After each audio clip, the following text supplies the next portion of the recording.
টানা তৃতীয় দিনের মতো আজও ম্যাচ সিনারিওতে অনুশীলন করেন টি-20 ক্যাম্পের ক্রিকেটাররা। প্রথম 2 দিন নির্দিষ্ট ওভারে রানের টার্গেট থাকলেও তৃতীয় দিন এসে কিছুটা ভিন্নতা এনেছে দায়িত্বরত লোকাল কোচরা।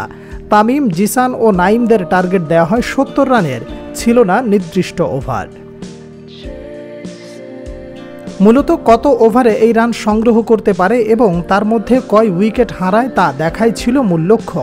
প্রতিবারের মতো এবারও ওপেনিংয়ে আসেন তানজিদ তামিম ও জিসান আলম। দুজনের শুরুটা ছিল ধীর গতির, খেলতে পারেননি নিজেদের সহজাত খেলা। তামিম 7 বলে 2-4-এ 10 রান করে আলিস আল ইসলামের বলে ফিরে যান সাজঘরে। তার বিদায়ের পর উইকেটে আসেন নাইম শেখ। তামিম ব্যর্থ হলেও নাইম জিসানকে সঙ্গে নিয়ে রানের চাকা সচল রাখেন, কিন্তু ইনিংসের পঞ্চম ওভারে মাত্র 9 রানে ফিরে যান জিসান।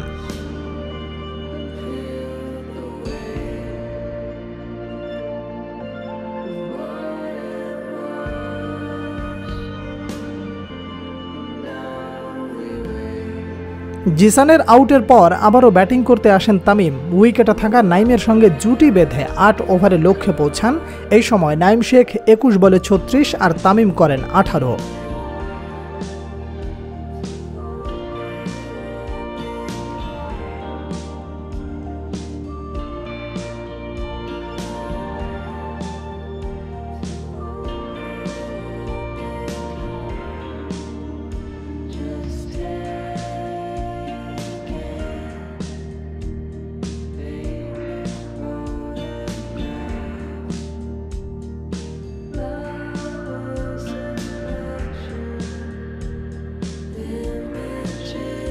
শেষ 3 দিনের ম্যাচ সিনারিওতে অনুশীলন ক্রিকেটারদের জন্য খুবই গুরুত্বপূর্ণ ছিল। পরিস্থিতি বিবেচনায় ব্যাটিং বোলিং কিভাবে সামাল দিতে হবে তা ভারত সফরের আগে মানিয়ে নিতে এর চেয়ে সেরা প্রস্তুতি আর কি হতে পারে। নেট অনুশীলনের পাশাপাশি ম্যাচ সিনারিও তাওহিদ হৃদয়দের আত্মবিশ্বাস বাড়াতে বড় ভূমিকা রাখবে।